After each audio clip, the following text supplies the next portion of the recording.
Thanks everyone for coming. It's great to see a big crowd. And this is the last talk of a series of talks this year by revolutionaries, people who study revolution, and so on, from which we're making a book.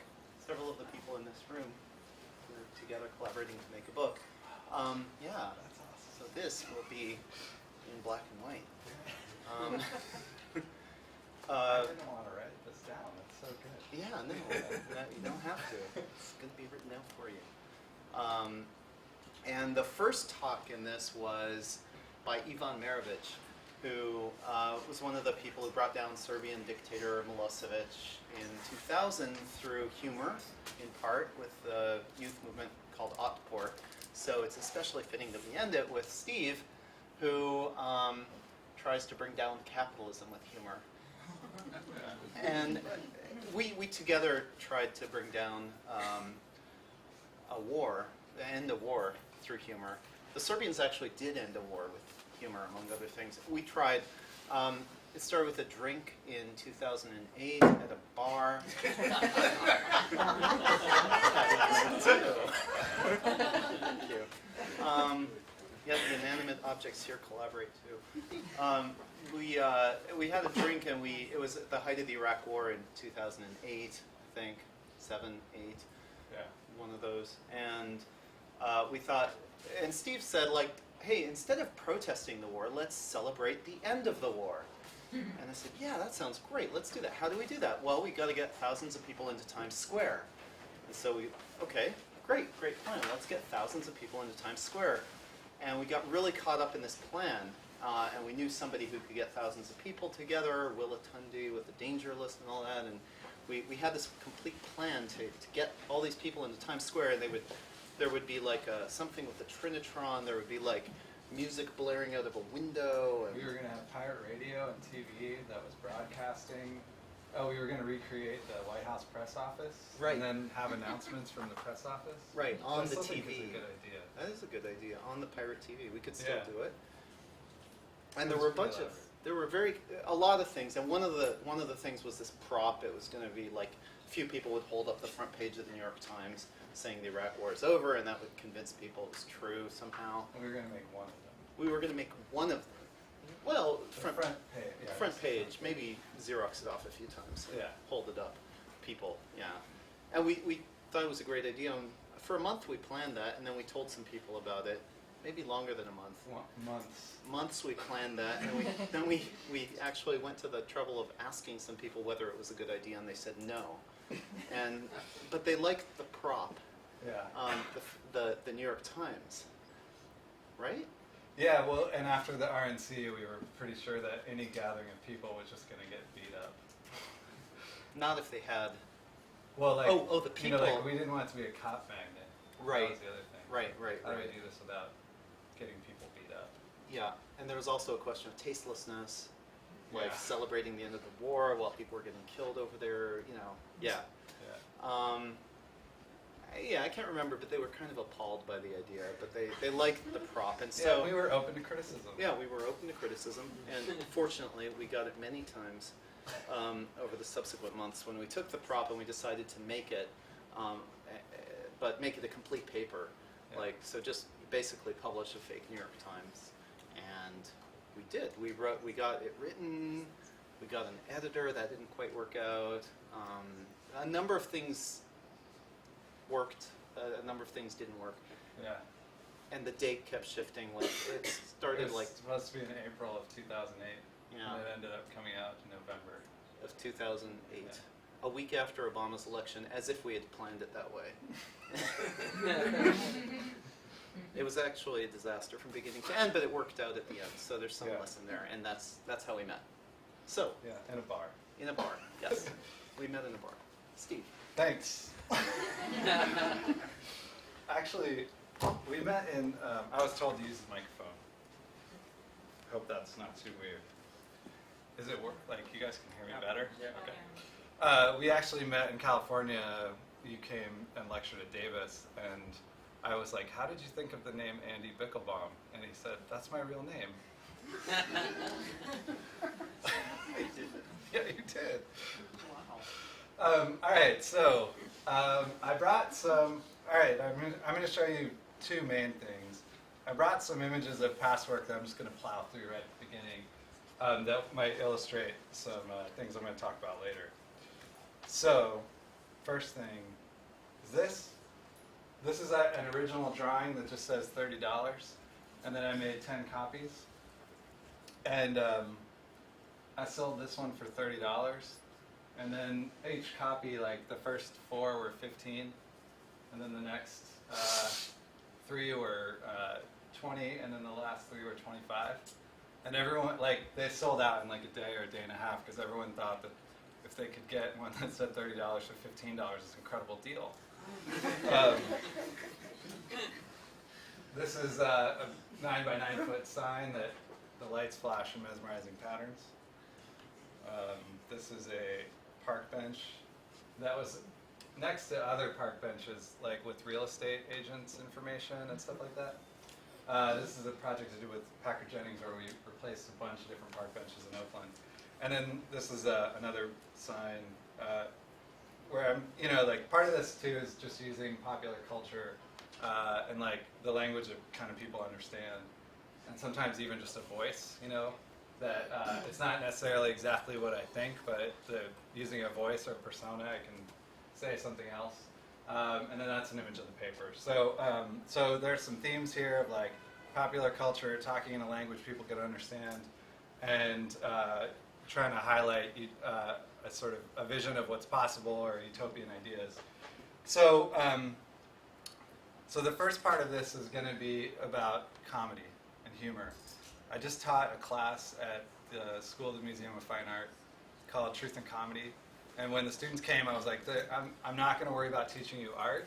I'm going to teach you all about the history of comedy.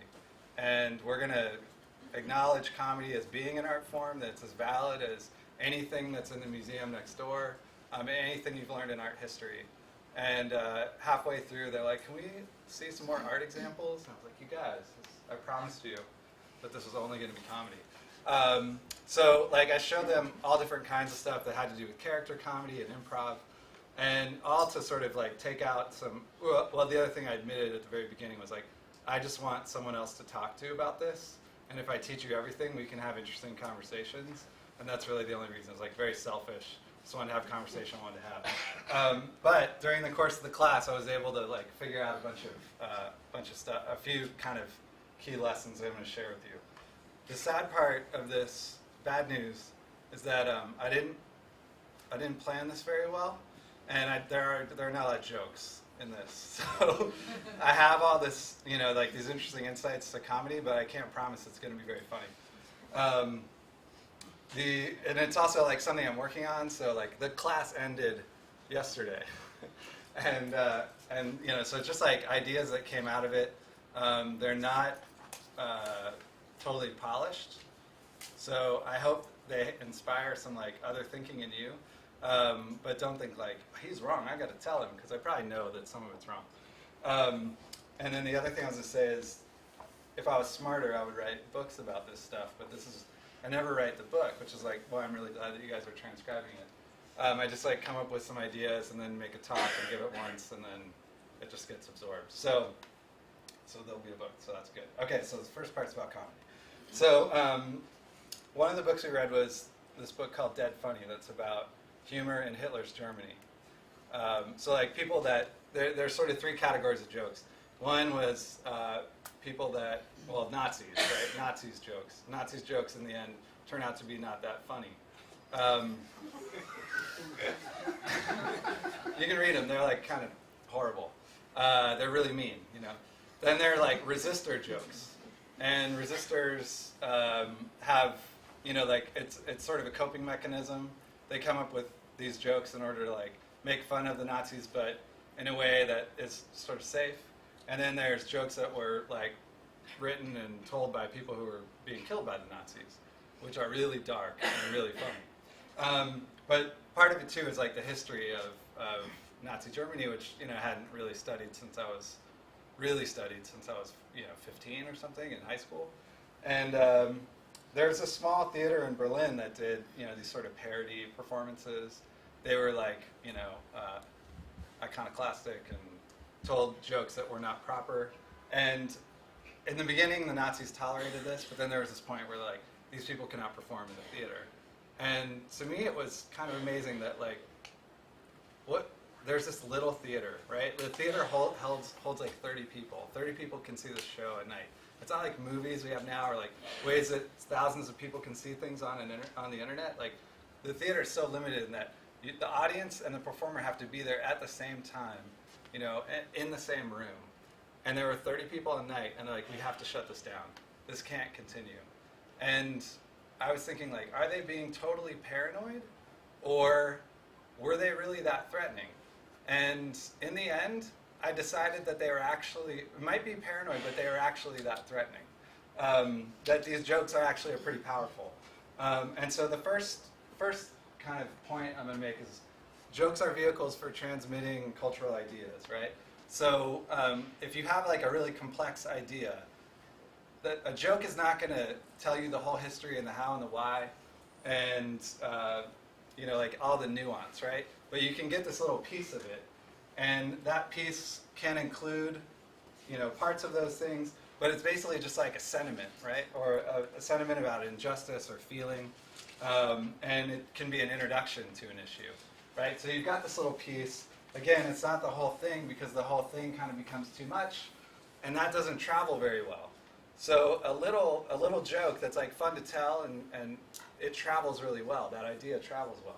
So it wasn't just the 30 people in the theater in Berlin. It was like the feeling was like sort of being echoed by the people that attended it.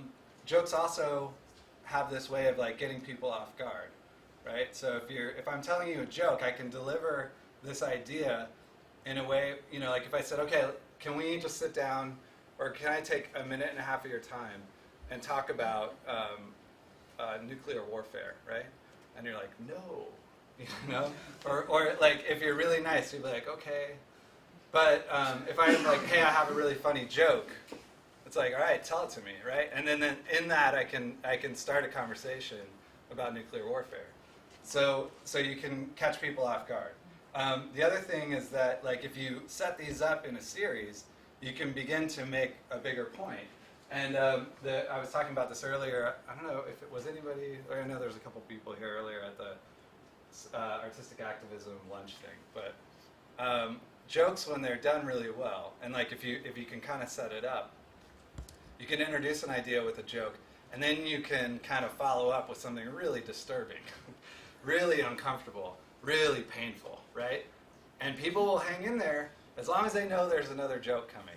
And if you see a really skilled comedian, they'll do this thing where they're like, you know, like, it's like, ha ha ha, and then they just shove your head under the water, right? And they're like, you can't breathe, and you're like, oh my God, this is fucking horrible. And then they lift you back out, and you're like, oh, okay, it's a joke. You catch your breath, boom.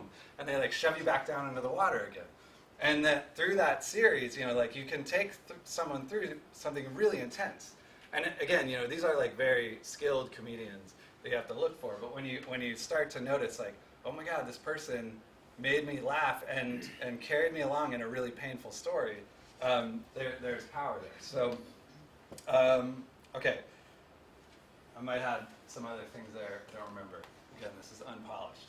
So the next part is that jokes are like blows, right? So we talk about them in that way, like, you know, I made a jab, or, you know, we're kind of exchanging, you know, I don't know, I forget the phrase, but sparring, yeah, you know, like it's a blow.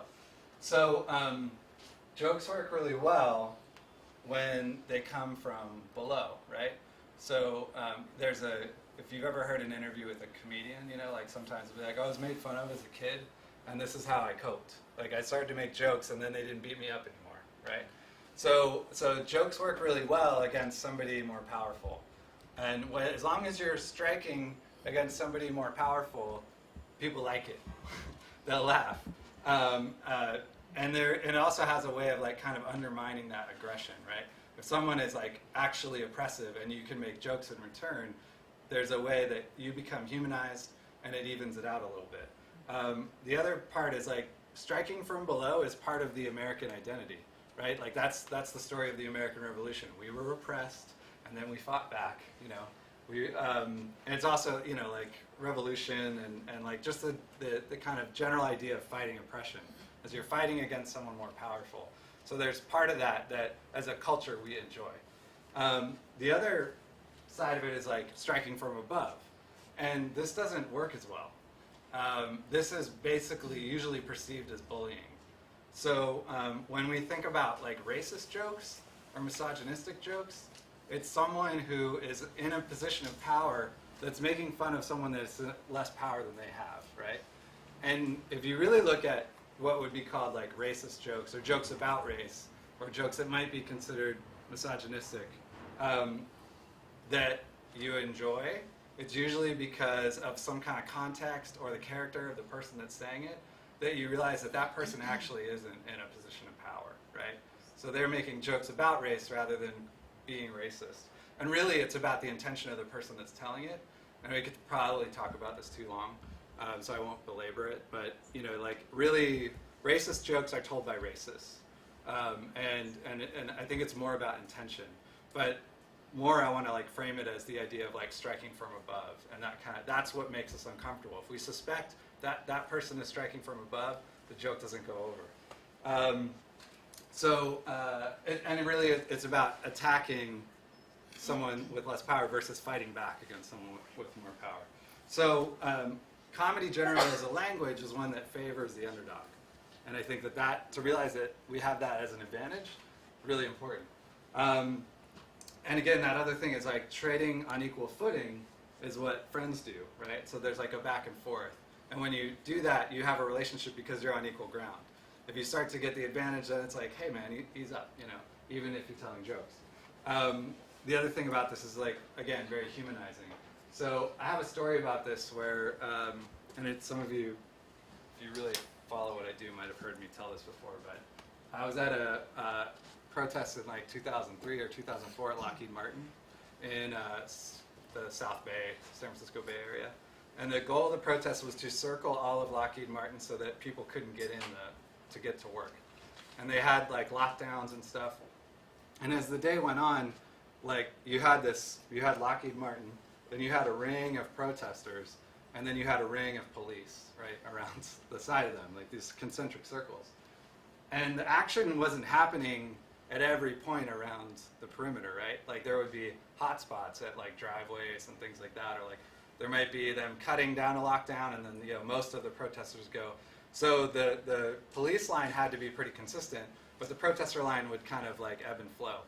And so I walked over to my friend and she was standing there and she's surrounded, like, you know, it's her and like 30 cops all in a row, all in riot gear. They'd all come from Santa Clara, like head to toe, olive green, standing like this with batons, like this, you know?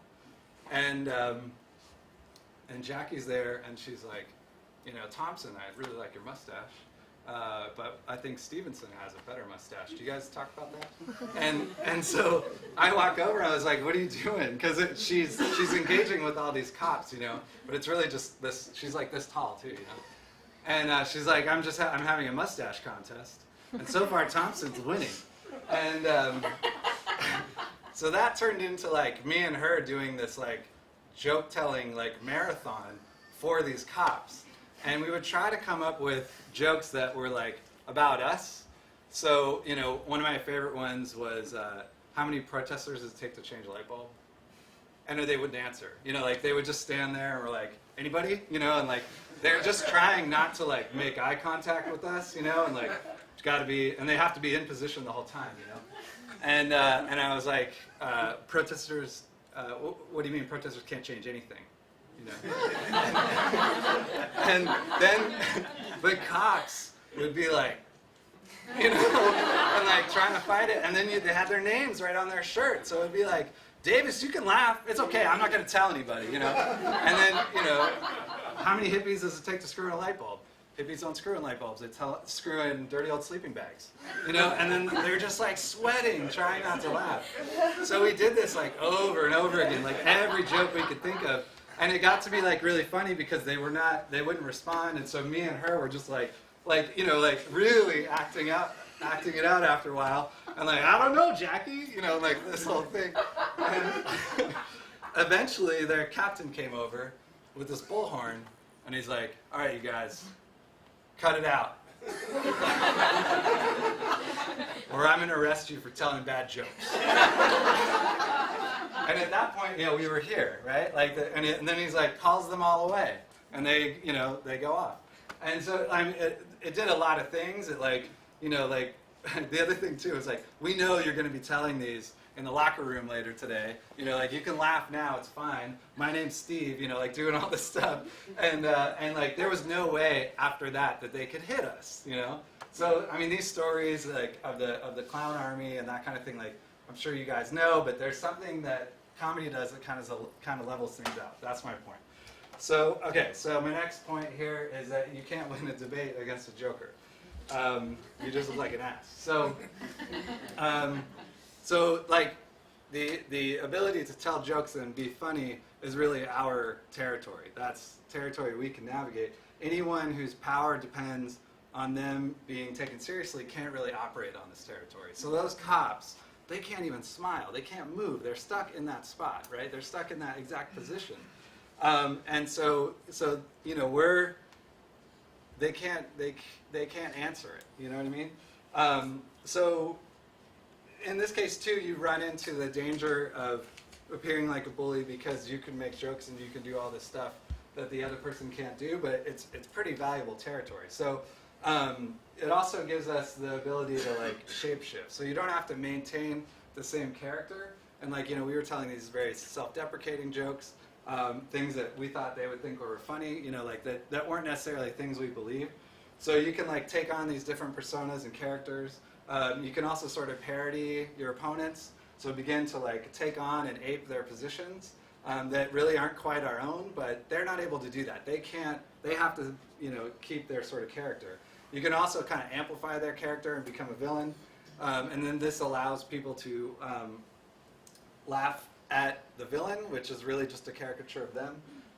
And one of my students, my favorite example is one of my students wrote this joke a couple weeks ago. They had to write a joke every week, which they hated. But they actually some of them did a pretty amazing job. So his joke was, what's the worst part about being a straight white male with privilege in America? Listening to everyone else complain. So in that joke, he's the villain, But you're not laughing at him because he's being sincere. You're laughing at the character that would actually believe that, right? So there's a guy in Slate magazine that called this the concept of the Meta Bigot, right? And Borat is another example of the Meta Bigot. That we would never laugh at that if we actually thought he was sincere. We know it's a character. And so you're laughing at what this horrible character would do and what he thinks, which makes fun of people that think of anything close to that. So that's the idea of becoming a villain. So now our opponents, the people on the other side, typically don't have this kind of latitude. They also can't be entirely honest and sincere all the time. They're usually representing someone else's interests, someone else's voice. And so if you're telling very personal jokes, that can make you endearing while this other person, again, can't go on that territory. If you're Scott McClellan, for example, the press secretary for George Bush, nobody believed that guy was ever being sincere, right? So if it's you versus him, you can be really honest and tell something about you, but he can't really do that, So personas also allow us freedom and latitude. It doesn't always have to be personal about you. And I think this is something we should use. The ability to not to take on many voices actually is an advantage. Another good example of this is Jon Stewart and that argument of is he a comedian or is he a commentator, and which is he more powerful as? If he just said, this is what I actually believe politically, and I think that is the stupidest thing that Jon Stewart could do. As long as he stays a comedian, he can kind of move back and forth. He can be serious, he can make jokes, and he's going to be listened to. If he becomes a serious commentator, no one, he's going to lose audience. So this ability to move back and forth is a strength. All right. Comedy is a coping mechanism. So this is I don't know if this is good or bad, but it is what it is, and it's something I want to talk about. So this kind of comes with the idea of everything is shitty, and it's all we can do is just to laugh and make fun of it. And my concern when kind of getting into this and thinking about it was like, does that keep people from fighting back, right? If you can just be like, oh, it's fucked, let's laugh about it, like, does that replace actually getting out and making change? And because it can operate sort of like a release valve, right? It takes pressure off. You're really upset about everything, and this release valve, like you have a few laughs, or you watch Jon Stewart and you're like, man, this election really is fucked. And that takes some of it away. But say it is somewhat of a release valve. I mean, no one could really say whether it 100% is or 100% isn't. I don't know that prevents people from fighting back. It might. But if you don't have that release valve, what happens, right? Either you have to become this sort of soldier, or you become incredibly depressed. And that's not always where people are ready to be, right? So I think more people would become incredibly depressed, and or turn to panic, right? Like if everything's fucked and you have no release valve, either you fight or you just go fucking crazy. So my favorite example of this is this joke you may have heard before. If you have, don't shout it out, but knock knock, who's there? September 11th. September 11th. You said you'd never forget. It's one of my favorites. So that clearly is like, I think comes out of like the flag waving insanity of like October of 2011 and every month after it for a really long time, like Jesus Christ. So and people I think people do need that kind of release valve, because at that time, what do you do about that? If there's not really a clear action, we need other ways of like culturally sort of bonding over these things. So that's a role that this can play. Another part, comedy is an art. So you can't like sprinkle it on things like pepper and be like, okay, we have this other really good thing, now we're going to add a little funny. It's super hard. It's really hard to do well. And it needs to be executed almost masterfully to really work. I almost am not sure it's worth trying because it's so fucking hard to do well. But it really is a skill that takes years to develop. And I think it's also misunderstood as an art form, because it sometimes can appear so easy and it involves all these parts of performance and writing. But we're talented people, and I think if there are people that have inclinations to this, and if you give them the opportunity, they can really bring a lot. It also takes a long time to develop, both the jokes and the skill to tell the jokes. But it's like a muscle like anything else, and I think if you practice or start thinking about it or working at it, you can become better. One of the things that I figured out as an artist is when I was studying photography a long time ago, when it was actually film, I was always kind of disappointed when I took 36 pictures and like 36 good pictures didn't come out of that roll. Like being 19, this was really frustrating. And eventually I realized, like, okay, if I take 36 pictures and 1 is good or 2 is good, that's actually like a pretty good ratio.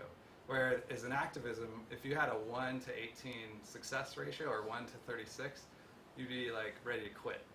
And we need to like rethink how we evaluate these things. And also, if you have one action, it's like May 1st, that's the day everyone has to go on strike.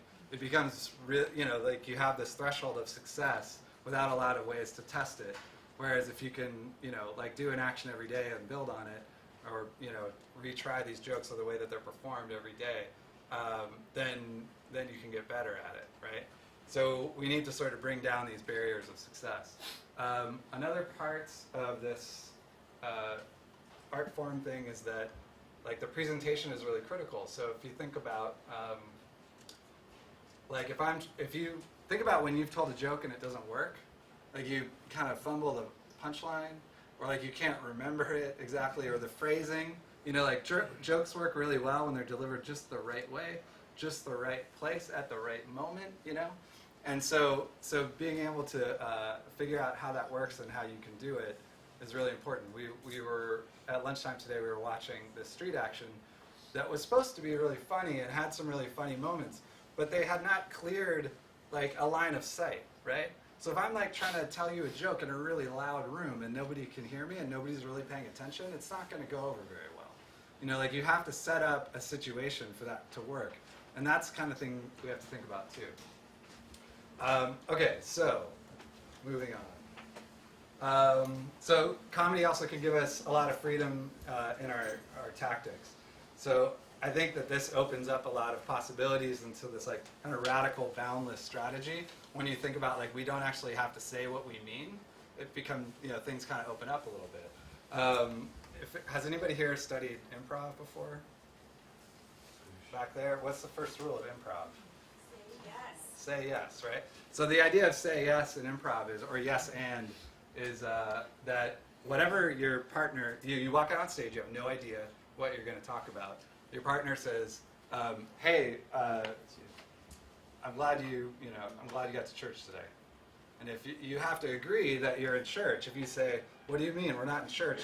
It's fucking horrible, you know? And like you've totally screwed that other person. So you have to like, it's always agreement and building on that agreement. So at this point, I know that I'm in church and that this person wants me to be there. And then I can say something in response, right? So this can be like a great strategy for dealing with police. Like we gotta clear the street. All right, let's clear the street. And it's going to be about 6 hours, you know. Like, and they're going to be.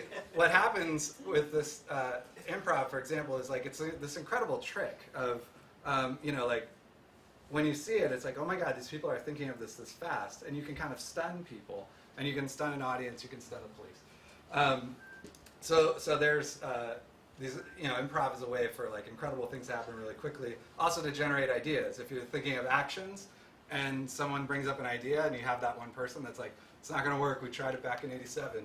And, you know, like, that sucks, and it's really hard to make progress. Where every idea that comes up, it's like, yeah, I like that, and we should also do this, or I like that, and let's make this thing happen too, or let's change this one thing. And you can have a big wealth of ideas really quickly that you can work with.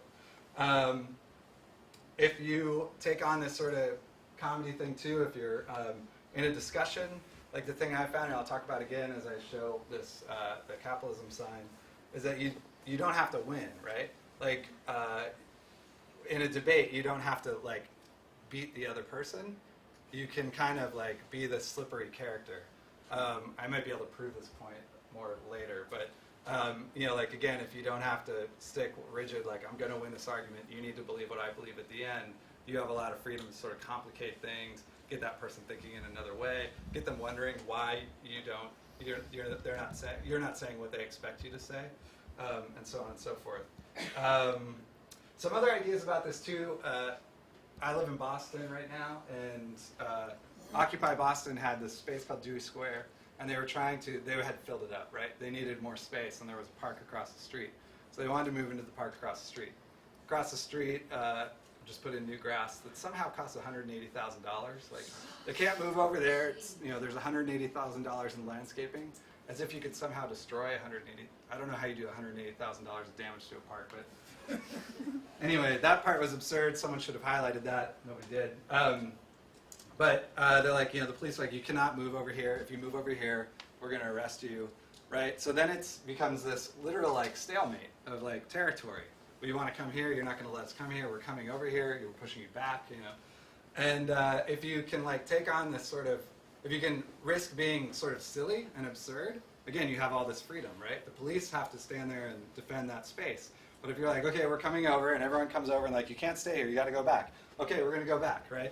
And then just, okay, now we're coming over again, right? Like, you guys have to go back. You can't be in the space. Okay, we're going back, you know, like, and that can happen like several times a day.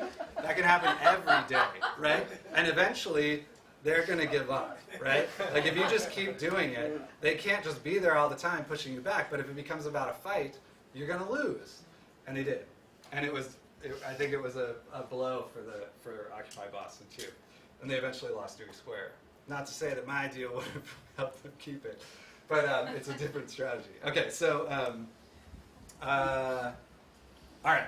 Another thing we were talking about today, just again to get you thinking about freedom of tactics, was that this idea of like clowning in front of the police and so that to sort of de-escalate things. And the radical clowning came out of the globalization movement, right? Where these meetings were like at one time in one place. You didn't have a relationship with those cops. It was one day, and then you flew back to your country or whatever, right?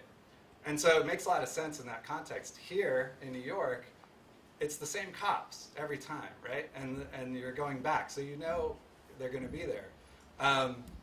So rather than try to like do this strategy that really only works in that moment, you could have ride-alongs, right? Organize Occupy Wall Street ride-alongs with cops. If you want to humanize yourself to the cops, sit in the car with them all day. They have to say yes, right? If you say, I want to do a ride-along with a cop, they have to arrange it. And so then you're in a car with a cop for 8 hours, right? And you start asking about his pension plan. You start asking about where his kids are going to go to college and how much it costs, right? And then you tell him your story. And eventually it becomes humanized, right? So you like humanize Occupy Wall Street within that movement. We could criticize this idea, we could talk about how it might not work, but my point is like expanding our idea of what the tactics are. Instead of going back and like figuring out new ways of fighting the cops and getting beat up, like, think about how we can kind of joke around with it. Okay, moving on. Laughter is not agreement. So this is like a sort of reminder of what doesn't work. One of the ideas I had starting out with is like you can get people to laugh. They're laughing because they kind of agree with something on a gut level. You can sidestep people's filters. It turns out this isn't true. Laughter is just a result of good joke writing, right? So people will laugh at things that they don't agree with just because it's funny. But you can use jokes to like sort of sell an argument, to make a point, to put a finer point on things.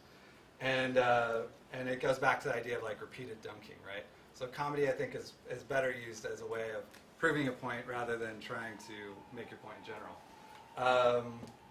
Okay, and last is like comedy is one part of culture. So these things apply to art, they apply to activism. Like you can take the ideas and apply them to other things.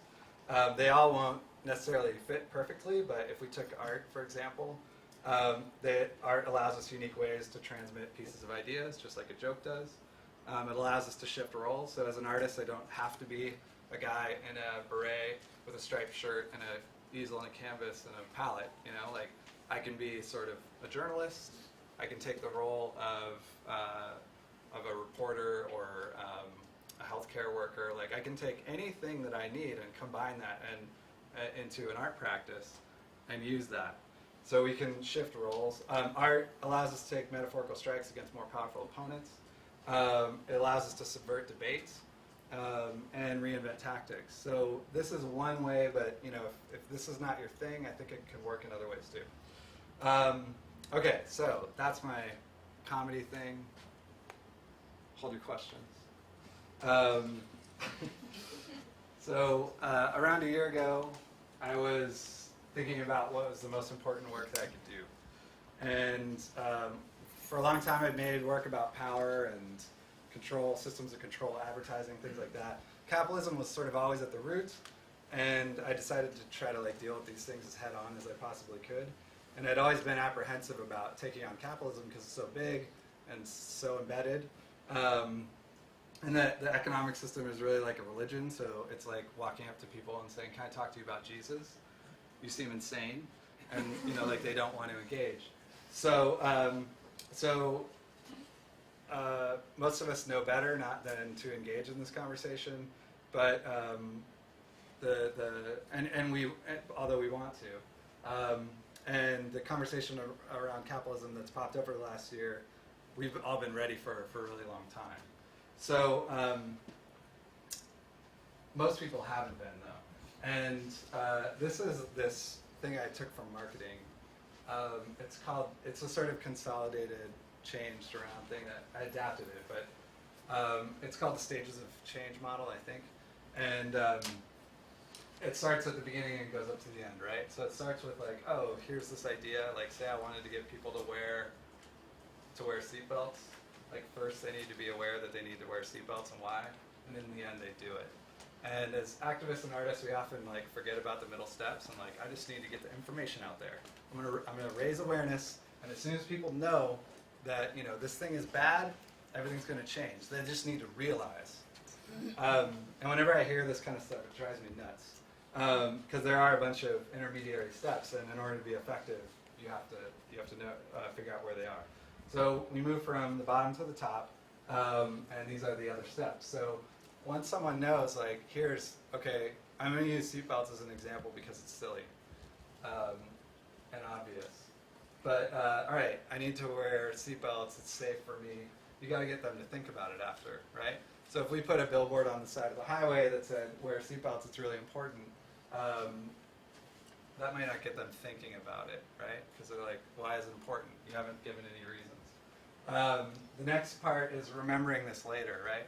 So if they see a commercial about wearing seatbelts, they got to remember when they're sitting in their car to put their seatbelt in the thing, you know? Which is why it's really nice that the car beeps at you and the light flashes, right? Because it increases recall. The next thing is like the light flashes, you know, you remember this message, it's important for me to wear my seatbelt. You have to actually take the action. So at that moment, you might be like, I just had a big dinner and, you know, feeling a little constricted here, I'm not wearing it. And then all this stuff doesn't matter, right? Because they're not doing it. And then they have to do it repeatedly and repeatedly until it becomes part of something they do all the time. And this part is really easy. Like, we could put up posters all over town and get people, like, aware of an issue, but that's never the goal, right? Awareness is never the goal. So if you ever find yourself saying, I'm going to raise awareness, just, like, you know, kick yourself for me. Because that's never really the only thing you want to do. There's usually some action at the end. And so this is the easiest part. That part's the hardest.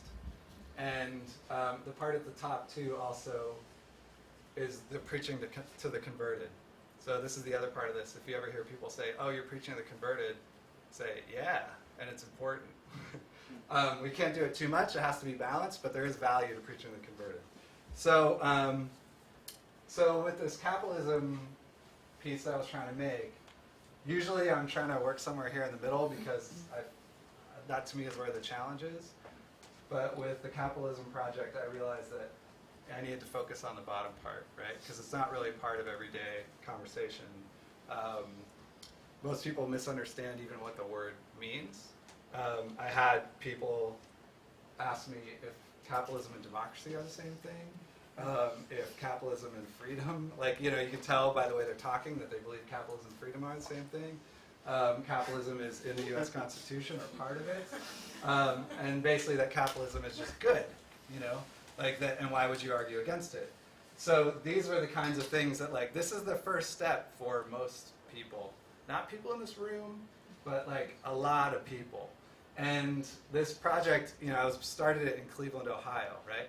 And not to say that there aren't radical people in Cleveland, Ohio, there are, but, you know, like, I was engaging with people that had, and I still do, throughout the country that have these beliefs. So, okay, so I'm going to skip ahead. I have this part of Mad Max. I'll just show you this. This is from Mad Max Beyond Thunderdome. And I think this is very emblematic of how we think of capitalism. So this sign says Bartertown.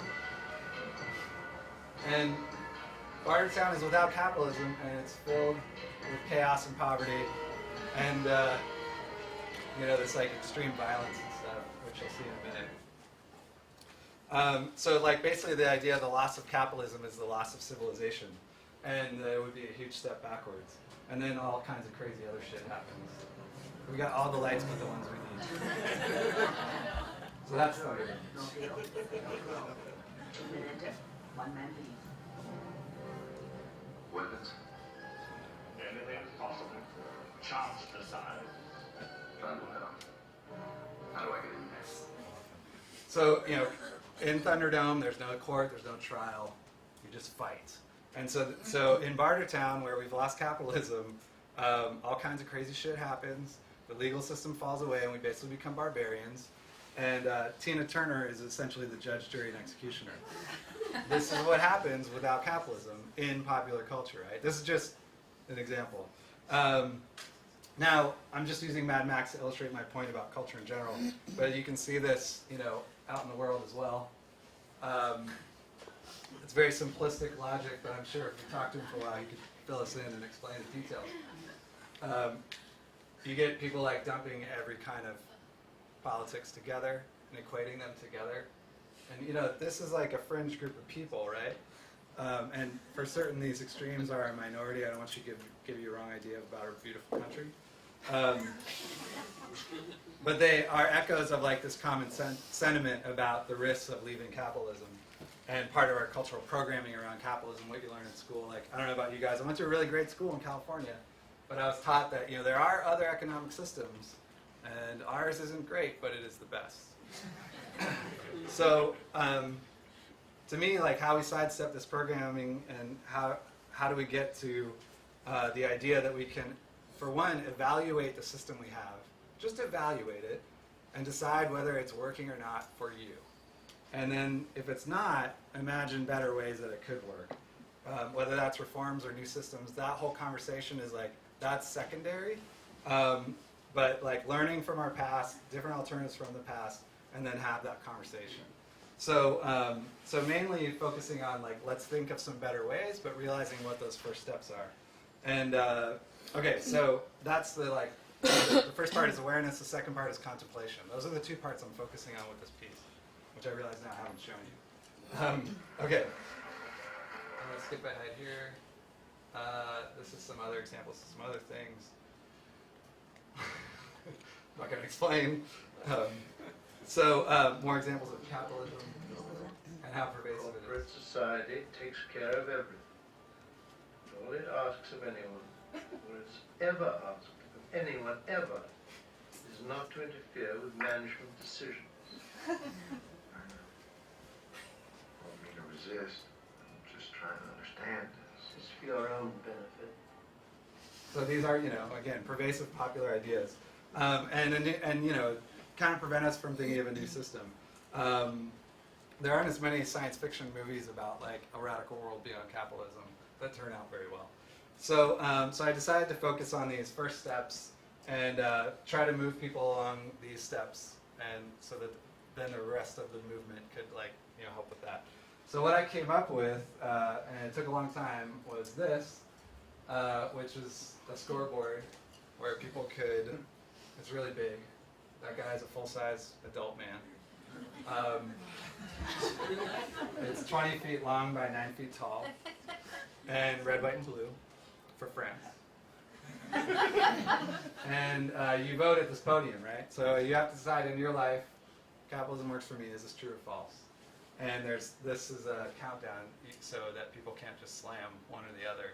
They have to wait and prevent. It's called a cooling off period. So people just walk up and hit the buttons, and then the numbers change, right? So it's stated as this assertion, right? I'm using voice, and people can agree with it or disagree with it. I thought if I phrase it as a question, it's like, it's not as engaging, actually. If you say boldly, capitalism works for me, then it's like, there's more of like this yes or no, you know, as opposed to a question. So the other part was like really focusing on me. It works for me, and I'm not trying to say capitalism works for America or the world, which gets into this like more abstract idea, like it's about you. And again, to force the contemplation. So I'm going to skip ahead. This is sort of how it was built, some digital drawings and stuff. And then, oh yeah, raise money. Kickstarter, not the greatest thing in the world. I'll tell you about it later. And it was built in Cleveland by a bunch of people that in that community that helped me out. A professional sign shop with these guys who were really into it. And all kinds of people helped assemble it. And then we had this sort of volunteer force of art students and this guy who was an art handler who took his vacation to help me take around the sign around Cleveland. And engineers, all kinds of people. So there were tons of people involved in this, which was also nice. And the idea was like to take it around. This doesn't work, by the way, unfortunately, because of power lines. It's too tall. I haven't found a flatbed truck whose bed's low enough yet. But basically to take it around the country. So far it's been in Cleveland, it's gone to Boston, just closing, I think, this weekend, and then it's going to go to Hartford. This is it in Boston. And we took it around to places around the area, so it didn't just stay at this museum. It kind of requires art institutions to move it from city to city because it's so big. But then we get regular people voting on it out in the world. So it's still somewhat portable and can be taken around. So we'll go to like one location a day. And this is a couple that kind of had disagreeing ideas. Turns out this guy was out of work and that guy was supporting him. So I have different video and audio of some of the responses. I'm going to play a couple of them just to give you an idea how people react and the conversations I'm able to have. And I think it's mostly still photos. The ones here were recorded in a park, so there's some background noise.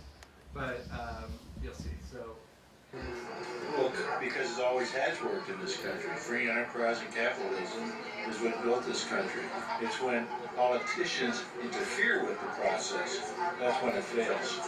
And how is it in your life? Like, how has it worked for you?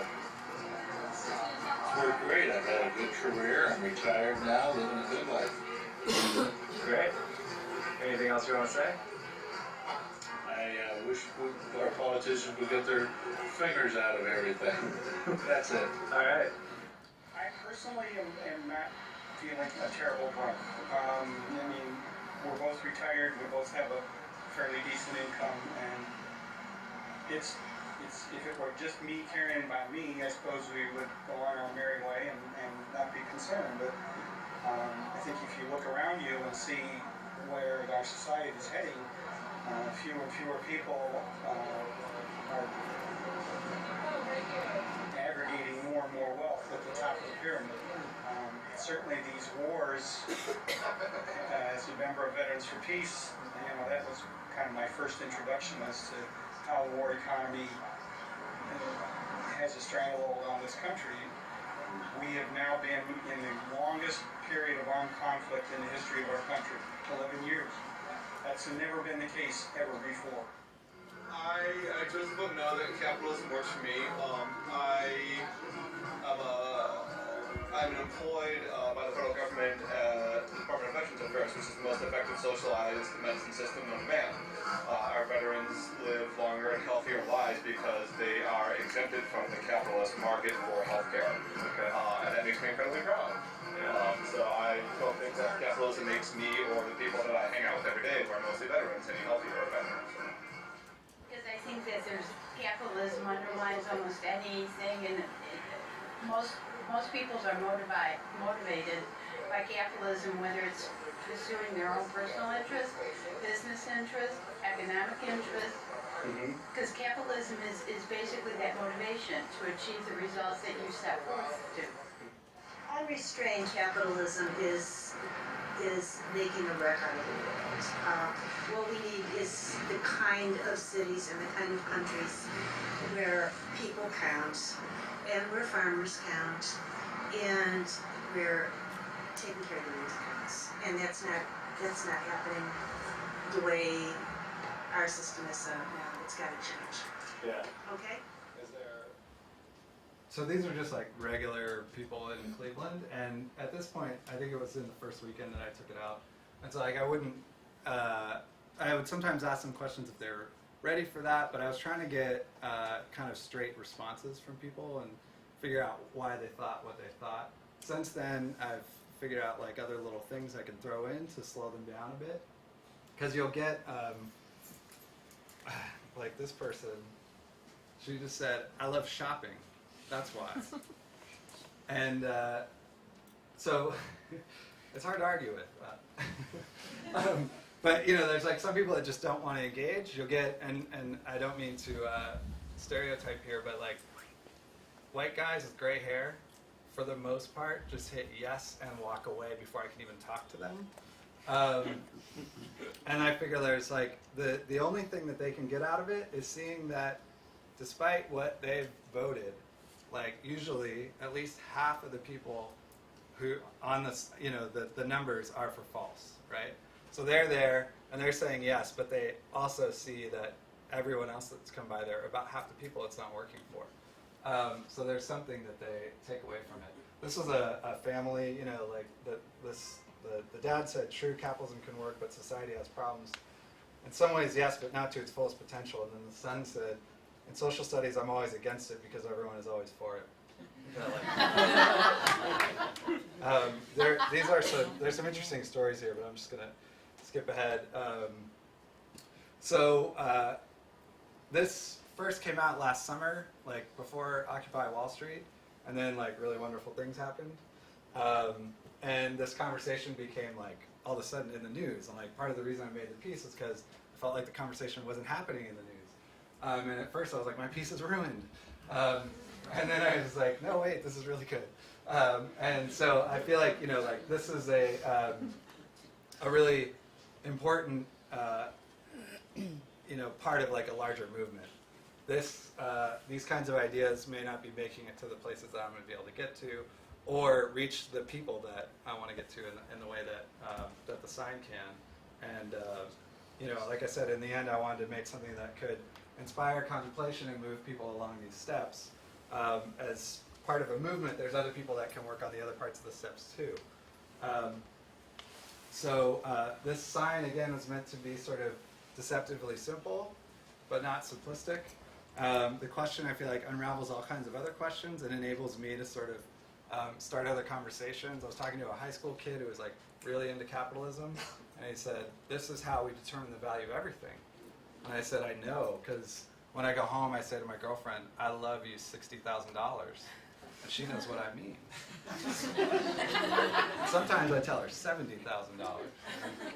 And he was just like, what? And like, that's the kind of thing that I wanted to happen. It's like, just slow him down, right?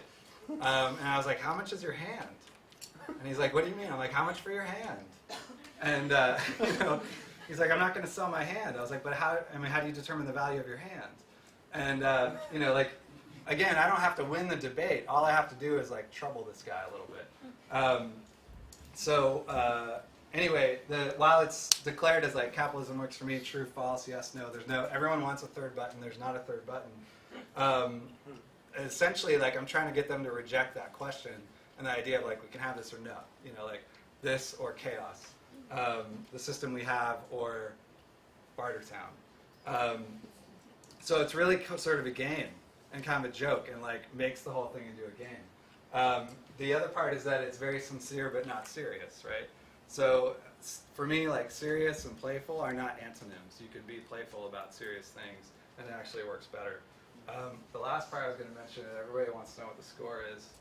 I'm like the only person that doesn't care what the score is, because it's really not about that. But the numbers are very split, but the numbers don't reflect the actual sentiment, because you'll get people to vote yes and then immediately apologize, or they'll be like, yeah, it works for me, but I know it doesn't work for other people, or like, yes, it works for me because I'm in a union, and I know that if our union fights every day for it to work for me. The yes, no doesn't really reflect it, and the other thing I have to remind people is like, it's not a binding vote, And then some people are like, what are you going to do with all the numbers at the end? And I say, I'm going to print it out and put it in an envelope and seal it up and send it certified mail to the president. And then everything's going to change.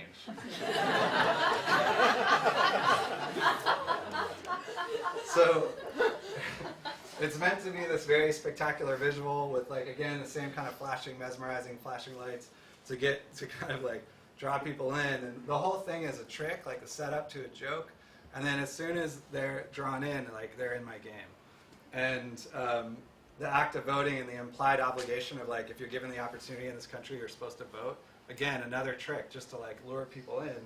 And then get them to thinking about thoughts and engaging in discussion that they normally wouldn't be open to otherwise. So this is all being compiled into, like, a book and a video. Everywhere I go, I, like, record these interactions with people. And I don't know when that's going to come out, but it will. But if you want to know, that's where my website is, and you can sign up. So that's it. That's all I have for today. But thanks very much.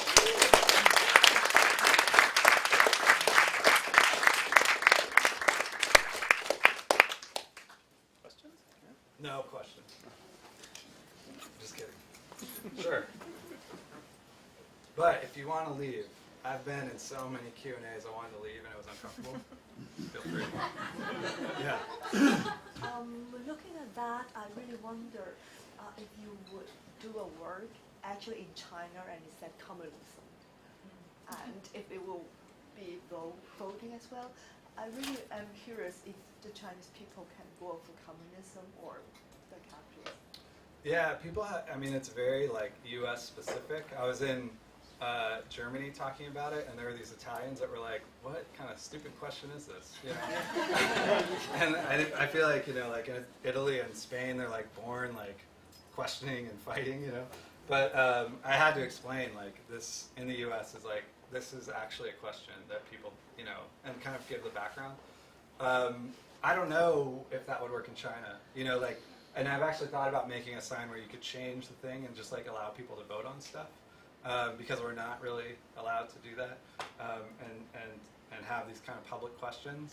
But I don't know if that would work, and I don't know if it would be. I don't even know enough to know if it would be a good idea. You know, like I realize when I travel how much of an American I actually am. So, any other?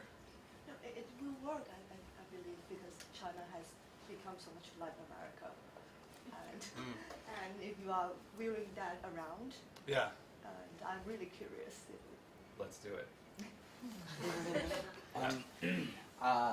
Thank you for coming, by the way, and having this talk. It was really insightful in many ways. I'm an artist as well, and I was recalling that morning where I was walking outside of the Union Square train station, and I was handed one of the New York Times papers that you had made. And listening to your ideas about comedy, it was, and to create a metaphor, it was as if I was called up for audience participation, and then you know, I was dragged up on stage and stabbed in the stomach and left bleeding while other people were like laughing, and I was just standing there looking at my stomach because, you know, like the war wasn't over. Mm-hmm. So through comedy, I wonder. And I was left feeling like shit for like a good like month. I was like, through comedy, don't you run the risk, especially with terminology as sidestepping and contemplation and recall and these passive terms, don't you run the risk of people just either dismissing it, not getting the joke, not being direct enough, the focus being lost, and I just feel, studying Occupy Wall Street and studying the great movements of our time, I find that there's sort of a David and Goliath effect where the small rock hits in that one direct spot that takes the monster down, where if it's like 50 rocks with millions of ideas and ways to go around the monster, like it's not as effective as that one idea, civil rights movement, like Mahatma Gandhi's idea, and anything like that. Mm-hmm. I feel like you might run the risk of just being lost or considered a comedian and not a revolutionary. I'm gonna yes and you. Great.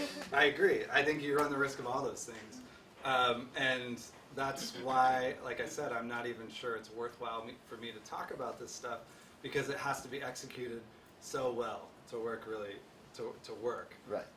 And so yeah, you run the risk of all those things. Right. And I don't know if that's a reason to dismiss it entirely.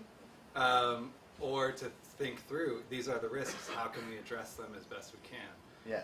As far as like your disappointment with the paper and with the I war thought, continuing. It was fantastic. It was like yeah, huge. But like we were worried about that too, and in the end we decided that anyone who was disappointed that the war was continuing, like we could just redirect that, like, who are you disappointed with?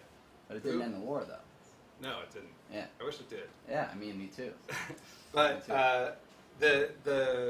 The idea of like redirecting, like if you're disappointed and upset, who are you really upset with us, or are you upset with the people that are still, you know, continuing the war? And so that there's a place for that anger. And I'm sorry it didn't get directed the way that it should with you. Oh, but you know, sorry. like don't say sorry. That's what it is. But that was an important part for us. That if we were to do it again, maybe we could do better. You know. Right. But like, you know, to really channel the anger, and I think that you know, you can do the same thing. Like using comedy, sometimes you can offend people, and if you can harness the offense and direct it, it can be really great. Because the oppressor is not taking 5 or 6 steps to get the message across. They're either going to draft you or they're not. they're going to take your tax money or they're not, they're going to break you down or they're not going to do that. So it just, what if to be as direct as drafting that man to the war right now, you know, like that way to them? Well, do we not have the leverage? They do use the steps. All those steps are taken from like basically the cigarette industry. Right. Of like getting people to smoke and marketing. So like that stuff's used all the time, and it's also used in politics. And like we might be the only ones who aren't using it. Yeah. And we're losing. All right. Yeah. You mentioned May 1st, general strike. Also around New York, some folks in Occupy are talking about some, or at least so I have heard, some blocking of bridges and tunnels and this is. It's not clear how this is a statement against the 1%. I just wonder if you can talk about your style of or genre of protest in 2012, and about the alternative, or one alternative, which is mass actions that are, Well, I'm going to dodge that one too a little bit, because I think that I don't want to, as with as much confidence as I talk about this, I'm not sure that it's the only one right way, and that blocking bridges and tunnels, like I could be convinced. Tell me why, you know? And to me, it's not about that there's one right way, or even ways that are better than others, but like really considering what are the goals. So what's at the end of that, step? Where are you trying to get to?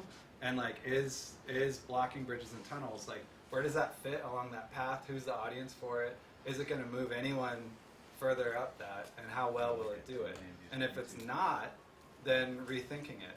And rethinking it with, again, that radical, boundless, kind of strategy of like, let's include something that might not be part of a traditional activist practice.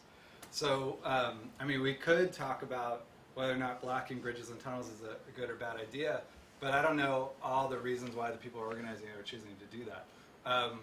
What I would, this is my approach, and maybe it's, I don't know, you can think, I don't know what you'd think about it, but is that like, all of this stuff needs to exist. There needs to be people that are like militant and fighting, there need to be people signing petitions, and that we all kind of have to do what we do best. I have been raised like on comedy and like popular culture. I love The Dark Knight. I think Dark Knight's a really amazing movie. It's one of my favorites. Like that's who I am, and I think that comes across in my work, and I can do that really well. So that's what I do. But sometimes we think like, oh, I'm going to be an activist, and it becomes a very narrow way of working that doesn't incorporate like our best skills and our best traits. So if you have an inclination towards this comedy stuff or performance or anything else, like you should run after it. If your skill is blocking bridges, and organizing that, I don't know if I'm going to take a stand on that and say that should or shouldn't be done. And I'm not sure it's really useful for me to say, you know what, I don't like that, and I think it shouldn't happen. You know what I mean? Yeah? Okay. I see some nodding. Yeah.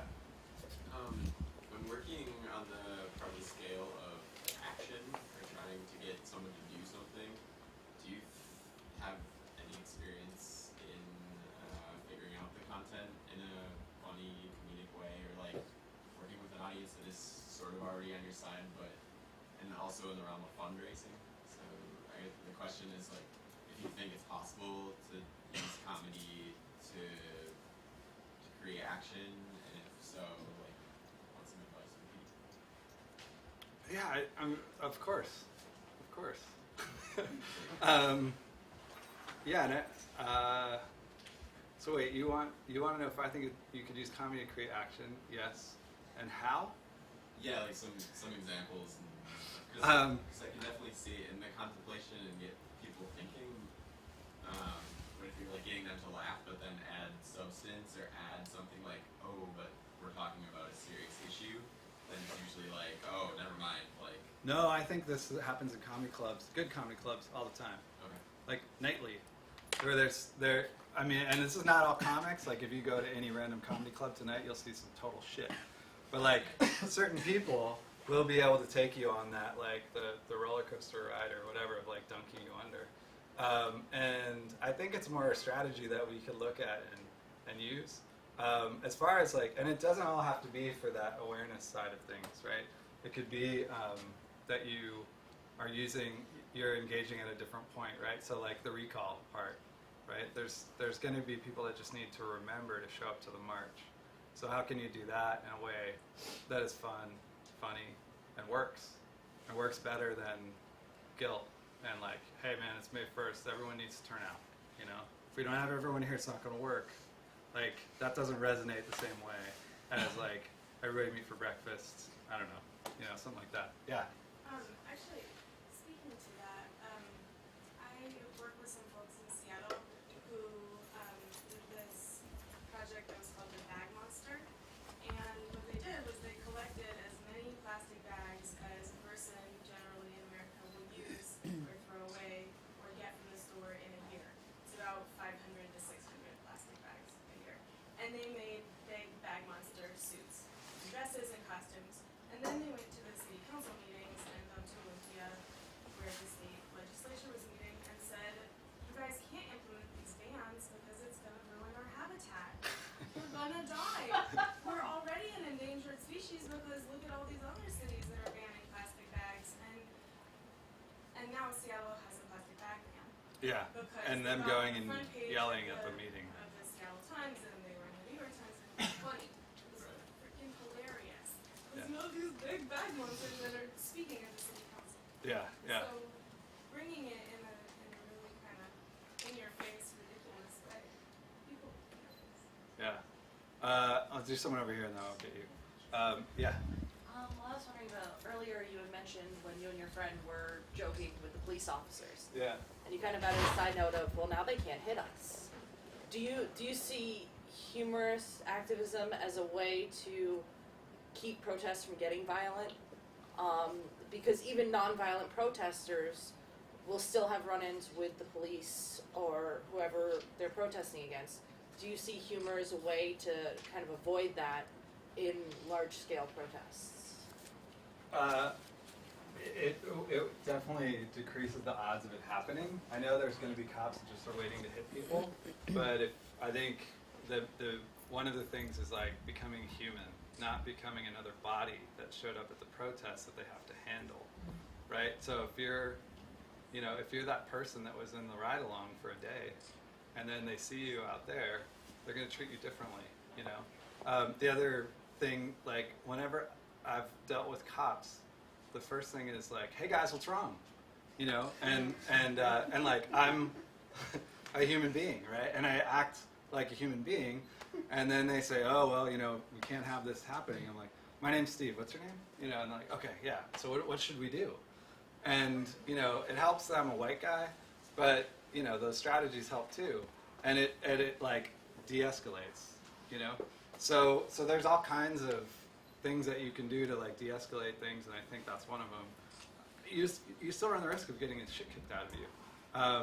But, you know, these are things that you can use. So that's what I think about that. Back here, yeah. Are any of the things that you create in like actively, like you're responding in the way activists work in tropes, or like there's building awareness, we're doing this to build awareness, and you wanted to maybe like self-mock like just the ways that activists will approach something and decide to come up with something new.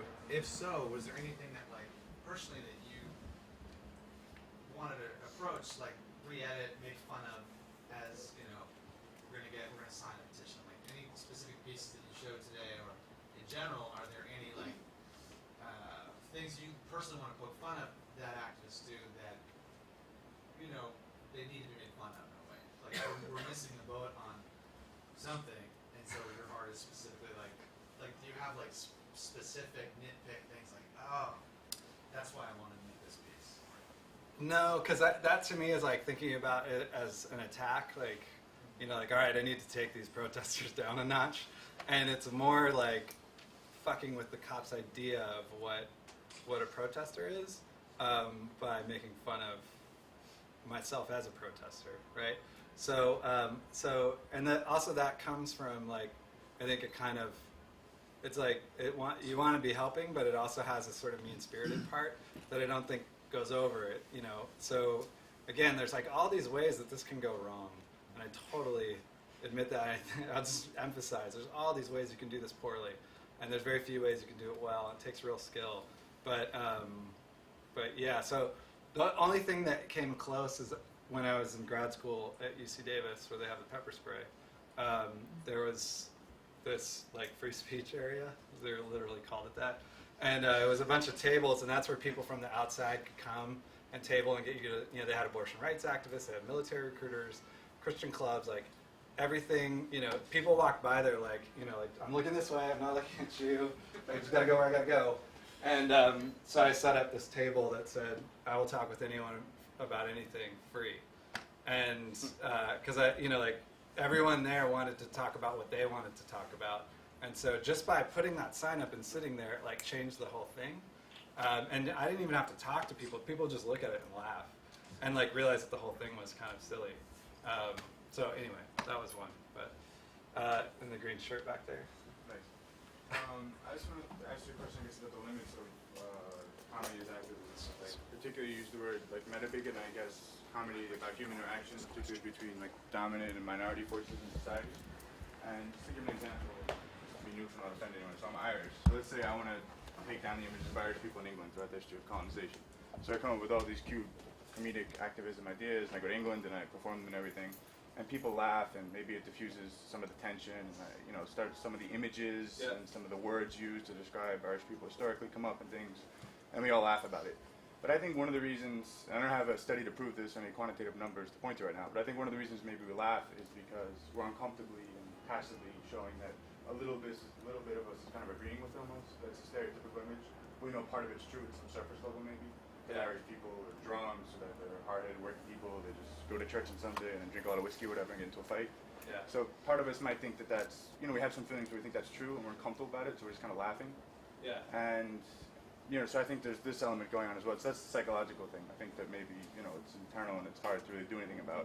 But also on another level, it's an issue about comfort. Because now in the mainstream, comedians can make jokes, like say black people can make jokes about white people and vice versa, and we all laugh, like it's become acceptable to do this, whereas say like, you know, 10, 20 years ago maybe we would have thought like, whoa, what did this guy just say, you know, it's kind of crazy. And reach a level of comfort, like, oh look, you know, it's okay, it's kind of fun, you know, we all know this is the joke now, you know, I know you're making a joke about my heritage or something, you know, we don't need to do anything else.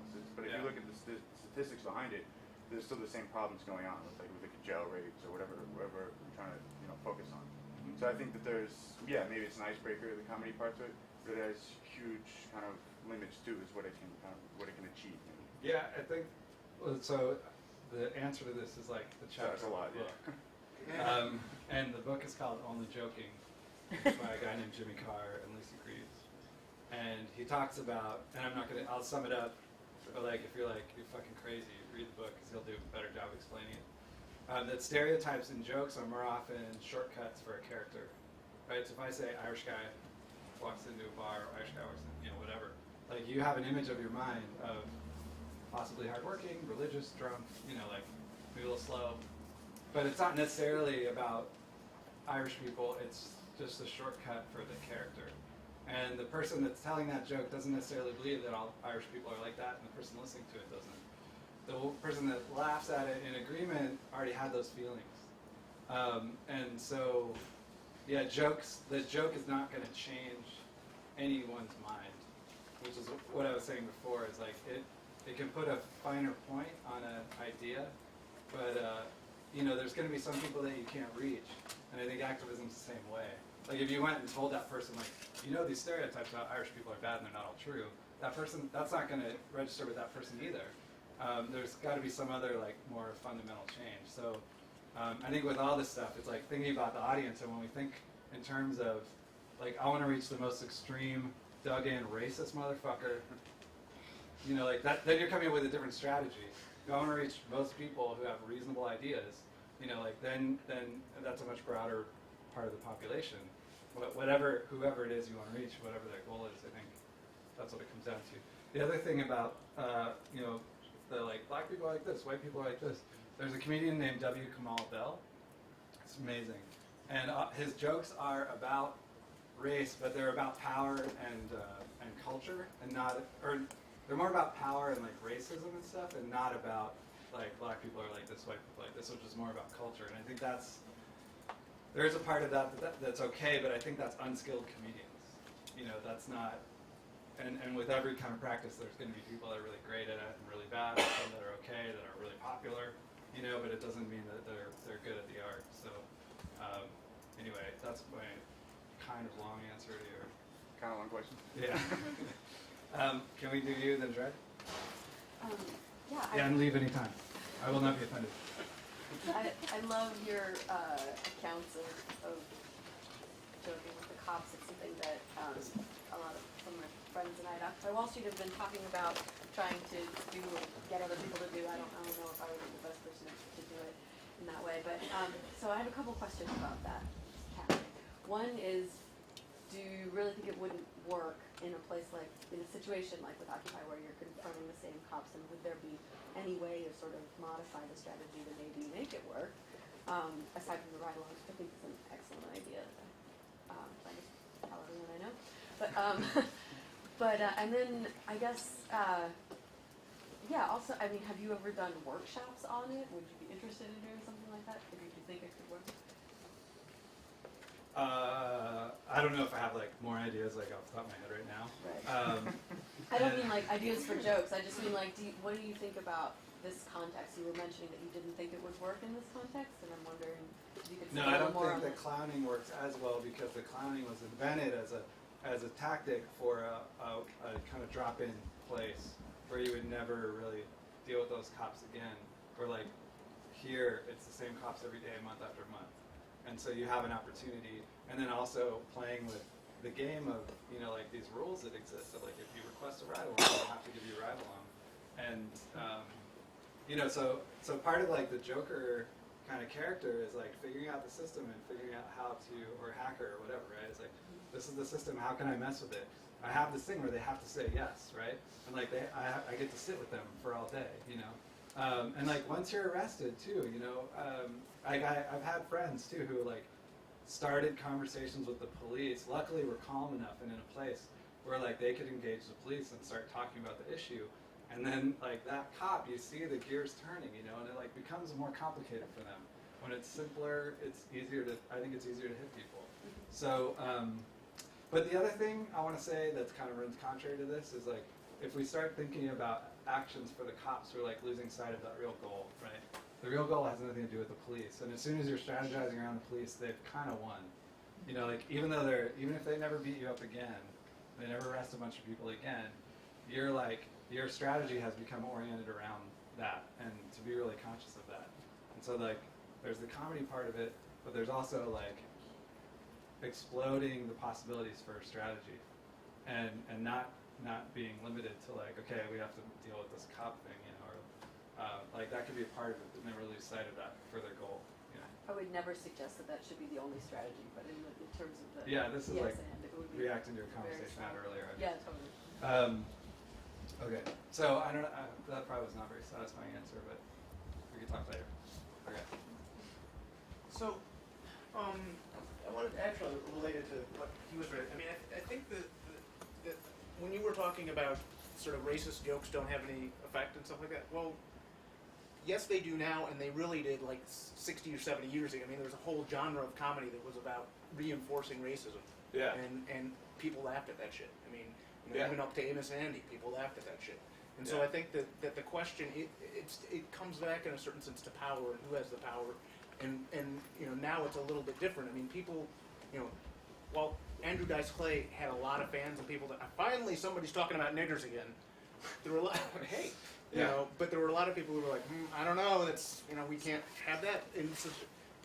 And where you do have the Kamal Bells and you know, Richard Pryors and other, but I think that thinking through sort of who has power and what are dominant relations does actually influence what comedy as comedy and what comedy as activism can work. And I'd just like to hear you talk about sort of that, because I think, I mean, I think there are a lot of insightful things that you were saying, but I think that the question of sort of it assumed that many people in the room kind of agreed with you, and that we were talking about now with certain forms of race, and I think even just as like the Trayvon Martin thing is showed. I mean, 62% of white people thought that his murder was justified, and so a poll that was, I think Gallup poll was recently taken.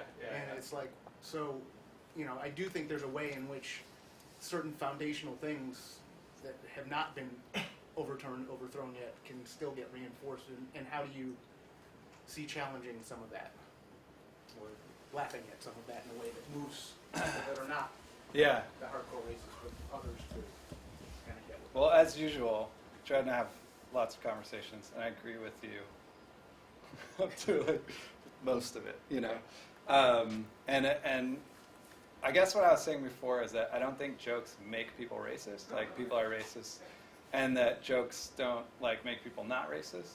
But I think what comedy can do is like sort of, when it's good, can talk about race in a way that again, like going back to the humanizing thing, it humanizes people, or like it talks about the power structure, or like gets people to question those beliefs that they have. Where like, if there really was a racist person and you're like, look, I need to sit you down and explain this to you, what you're saying is wrong, what you think is wrong, they're like, like they're not going to hang out. And so I think, and then that there are certain people that are hopeless too, like, and hopefully they'll die, like they'll get old and they'll die. And that's happened historically, So like thinking about audience, being smart about jokes, realizing when the stereotypes, like, how we react to those, and what, I don't know. Is that, maybe I'll just stop and say, like, am I addressing what? Yeah, I guess, I mean, it was a half question, half just to think. I mean, I don't think there's a simple answer. I mean, Yeah. I mean, I think that the whole topic of like racist or offensive jokes is like really complicated, and sometimes the way that, especially the media, reacts to it, or like people get reactions sometimes, especially from like super liberal people that want to be doing the right thing, is like overreacting, thinking that a person is racist, like if they said like the Irish guy, like that it's really just a shortcut, and that they don't actually believe those things. So like, it's still not a great idea that they're using the stereotype, but to approach it from like I know what you're saying is funny, like, let's talk about Irish people. I don't know what you do from that point, but not attacking, because that you can always, I think you can really tell when that's in somebody's heart, and like that's what you really need to identify, is like the hate in the heart, you know what I mean? So and that the joke always isn't proof of hate in the heart. I hope that's helpful. And I didn't see. Well, let me do her, and then. Just really quickly, you mentioned that you were going to speak a little about Kickstarter, and you didn't. So I wondered if you would speak about it, and also maybe if you've had thoughts about your solution to what you think the problem with Kickstarter is. Like you personally, maybe in your artistic practice. I'm just warning you guys. When people ask me about this, it takes 20 minutes. But if to sum it up, I think we should. Kickstarter solves a really great problem. Several really great problems. It's very efficient. It gets around bureaucracy of like arts organizations. You can kind of get around censorship. You can go straight to people. It's great for pre-sales. Like I want to make something and I'm going to sell it, and I don't want to make too many, and I want to know that there's an audience for it, and then this is going to ensure that there's an audience. The problem is when we think of it as a solution to funding for the arts, and lose sight of like all the advantages of public funding, and think of public funding and the NEA. Like the NEA hasn't funded individual artists since 1994. We're the only kind of modernized country that doesn't have national funding of individual artists, and we see Kickstarter as like, oh, this is great. Like artists can figure out ways of raising money, but it's like a right-wing, small government, 1,000 points of light solution to a problem, and we're all like, yay, we figured out how to solve, the arts funding problem. But it's a fucking right-wing fantasy, like this is what they wanted, going back decades, like individual people to make donations and solve this problem.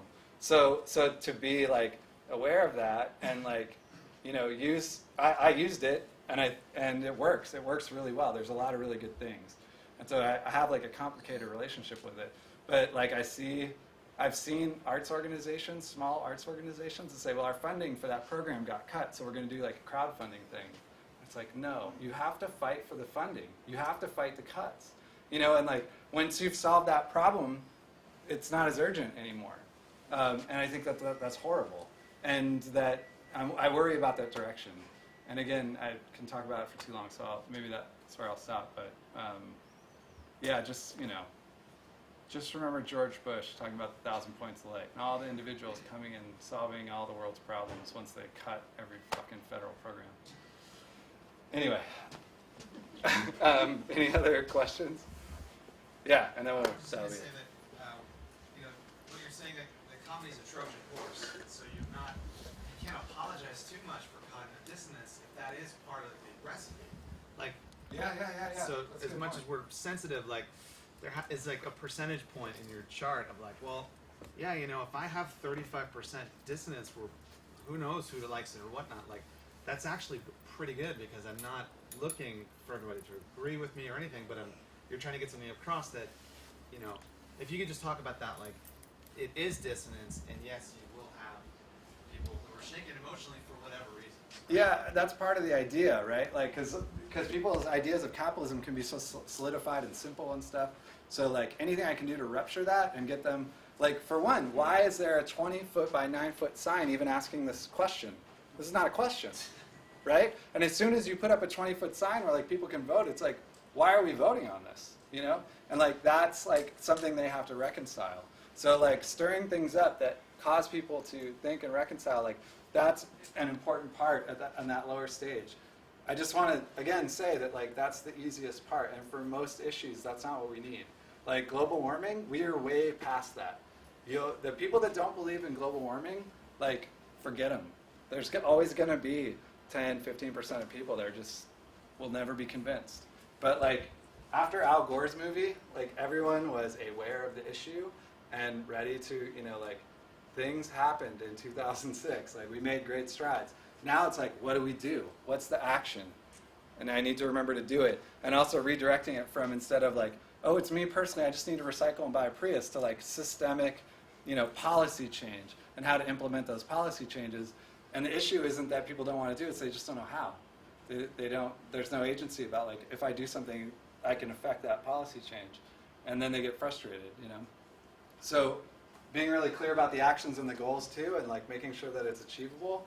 Make sure that you don't get people that get burned out and frustrated because there's nothing for them to do. Anyway, good point to end. What do you think, Andy? Again, you can leave whenever you want. We'll hang out, and yeah, thanks very much.